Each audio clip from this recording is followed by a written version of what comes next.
बेजू एक गरीब कुम्हार था। वो अपनी पत्नी पुष्पा और बेटी झुमा के साथ एक छोटे से गांव में रहता था। उसकी पत्नी पुष्पा हमेशा बीमार रहती और बिस्तर में ही पड़ी रहती थी। उनके पास इलाज के लिए भी पैसे नहीं जुट पाते थे। बेजू मिट्टी के बर्तन बनाकर अपने और अपने परिवार का पेट पालता था। गरीबी भी ऐसी कि किसी दिन बर्तन ना बिकता तो दाल रोटी भी नसीब ना होती। एक दिन घर में बनाने के लिए कुछ भी नहीं था। झुमा अपने बगल वाले कमला काकी के यहाँ थोड़ा सा आटा मांगने गई तो उसने खूब खरी खोटी सुनाई और कहा, पता नहीं कहाँ से गरीब भुक्कड़ आकर बस गए हैं, मेरे घर में आटा नहीं है। झुमा आंखों में आंसू लिए वापस आ गई। उस दिन बेजू देर तक सोया रहा। सुबह से ही उठने का मन नहीं हो रहा था, लेकिन बर्तन बनाने के लिए मिट्टी लेने तो जाना ही था। वो हिम्मत करके उठा। जब मिट्टी लेने जाने लगा तब उसने अपनी बेटी झुमा से कहा, आज तुम हमारे साथ मिट्टी लाने में हमारी मदद कर दो, तबीयत कुछ ठीक नहीं लग रही है। झुमा को बाहर जाकर पिता के साथ काम करने में बड़ा अच्छा लगता था। वो अपने पिता के साथ मिट्टी लेने चली गई। हर जगह कंकरीली मिट्टी दिखाई पड़ रही थी। दोनों तालाब के किनारे से मिट्टी लेने के लिए सोचने लगे और वहाँ पहुँच गए। बेजू बैठकर सुस्ताने लगा। झुमा ने तालाब के स्वच्छ जल में हाथ मुंह धोया और उसके पास से मिट्टी खोदना शुरू ही किया था। थोड़ी मिट्टी खोद चुकी थी, तभी तालाब में से एक कछुआ किनारे पर आकर छटपटाने लगा। वो किसी इंसान की तरह करहा रहा था। झुमा की नजर जैसे ही कछुए पर पड़ी, वो मिट्टी से सने हाथ लिए ही उसके पास भागी और उसको उठा लिया। उसने देखा कि उसके गर्दन में एक कांच का नुकीला टुकड़ा धंसा था और खून बह रहा था। उसने उसकी गर्दन से कांच का टुकड़ा निकाल दिया और अपने दुपट्टे से उसका खून साफ कर दिया। टुकड़ा निकलते ही कछुआ का करहाना और छटपटाना बंद हो गया। झुमा उसको पानी में डालकर अपना काम करने लगी। तभी तालाब के पानी में थोड़ी हलचल हुई और एक बूढ़ा व्यक्ति प्रकट हुआ। झुमा, तुम्हारे जैसी दयालु और मेहनती लड़की आज तक इस तालाब पर नहीं आई। मैं तालाब हूँ और तुमसे बहुत प्रसन्न हूँ। तुमने जिस तरह से कछुए का दुख दूर किया है, तुम्हारे भी सारे दुख दूर हो जाएंगे। तुम इस तालाब में डुबकी लगाकर जो मांगोगे वो तुम्हें मिल जाएगा। इतना कहकर वो अंतर्ध्यान हो गया। झुमा बड़ी हैरानी थी। झुमा ने डुबकी लगाई और बोली, इस तालाब के सारे जीव और मेरे माता पिता बिल्कुल स्वस्थ हो जाए। तथास्तु। वाह लड़की, यहाँ भी दूसरे की भलाई की ही सोची। अब अपने लिए भी कुछ मांग लो। क्या करूं? मेरी माँ हमेशा ही बीमार रहती है। मुझे ही घर का सारा काम करना पड़ता है। मेरे बापू एक दिन भी बर्तन ना बनाए तो रोटी भी ना नसीब हो। हमारी सबसे बड़ी बदकिस्मती हमारे गरीबी है। ये कहते कहते उसकी आंखों से आंसू गिरने लगे। तुम चिंता मत करो, घर जाओ, अब सो जाओ। अब से जो कुछ चाहिए तालाब में डुबकी लगाकर मांग लेना, पर ध्यान रखना तुम अपनी मेहनत और ईमानदारी कभी मत छोड़ना। झुमा ने बेजू से कहा, बापू जितनी मिट्टी खोदी है वही लेकर घर चलो, अभी मुझे खाना बनाना है। उसने मिट्टी का तसला सिर पर रख लिया और एक तसला बेजू के सिर पर रख दिया।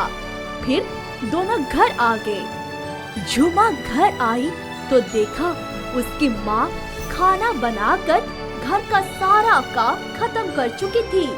नहा धोकर बैठी थी। अरे माँ, आज तो उठ गई। आज मैं आंखें बंद करके जब लेटी हुई थी तभी लगा कि किसी ने मेरे माथे पर हाथ लगाया। मेरी आंख खुली तो कोई नहीं था, लेकिन तब से मेरी तबीयत एकदम ठीक लग रही है। अरे भाई, सुबह से तो मेरी तबीयत भी ठीक नहीं थी, पर तालाब पर से लौटने के बाद ठीक हो गई। झुमा समझ गई कि जादुई तालाब का आशीर्वाद है। बड़ी खुशी खुशी नहा धोकर आई। सबने बहुत दिनों के बाद पुष्पा के हाथ का बना खाना खाया। उसकी माँ ने उसे एक भी काम नहीं करने दिया। झुमा बापू के साथ बर्तन बनाने लगी, पर वो जैसे ही मिट्टी हाथ में उठाती, चाक अपने आप घूमने लगता और बढ़िया सा चांदी का बर्तन तैयार हो जाता। बेजू हैरान था कि झुमा तो हाथ में साधारण मिट्टी ले रही है, फिर ये चांदी के सुंदर बर्तन कैसे बना रही है? बेटी झुमा, ये सब क्या हो रहा है? बापू, जो हो रहा है होने दो, बस मुझसे कुछ मत पूछो। तुम ये चांदी के बर्तन बाजार में बेचकर पैसे ले आना। अगर तुम खुश रहना चाहते हो तो जैसा चल रहा है चलने दो। बेचू हैरान था। वो सोचने लगा, ये कोई जादू तो नहीं सीख गई है? एक दिन मिट्टी लेने वो अकेले उसी तालाब के पास चली गई।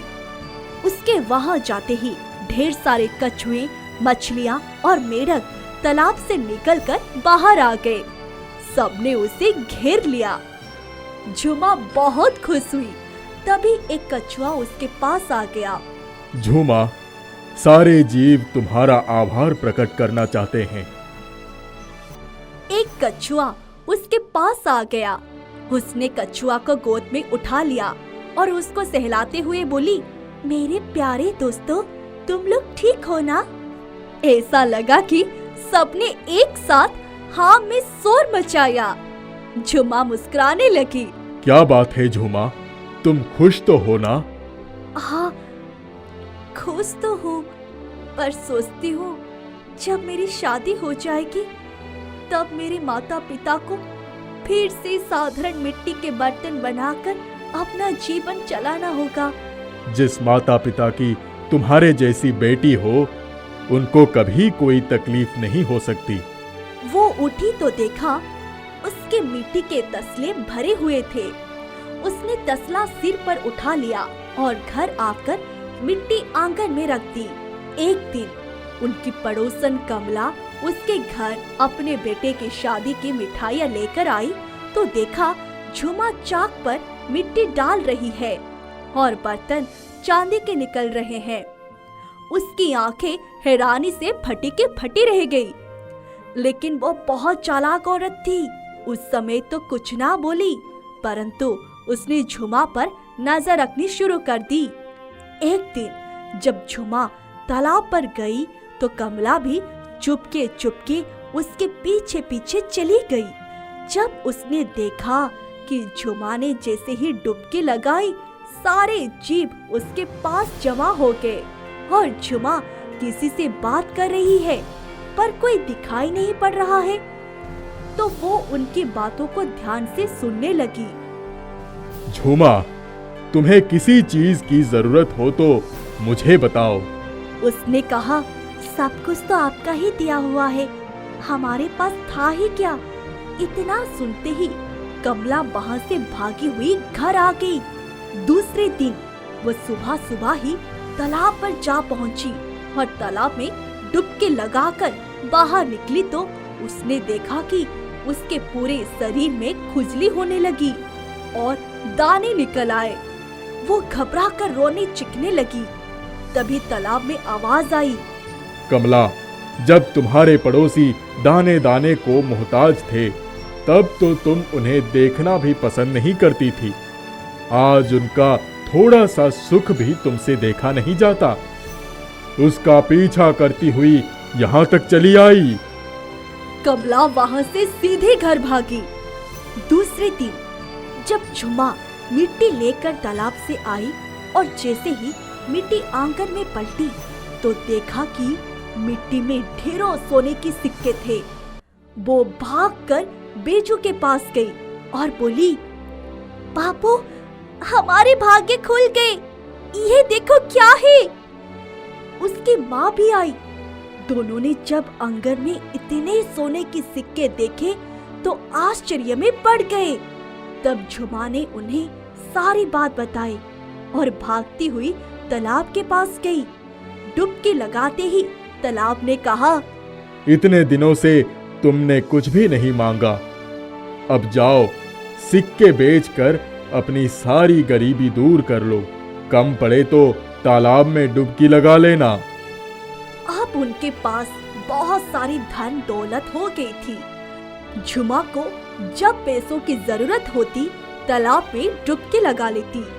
झुमा ने सबसे पहले तालाब के किनारे साफ सफाई करवाकर उसके चारों तरफ बाग बगीचे लगवा दिए थे। तालाब पर सभी लोग आने लगे और तालाब की रौनक बढ़ गई। कमला उनकी तरक्की देखकर कुढ़ती रहती और अपना पूरा शरीर खुजलाती रहती। इसीलिए कहा जाता है, धैर्य का फल मीठा और ईर्ष्या का फल कड़वा होता है।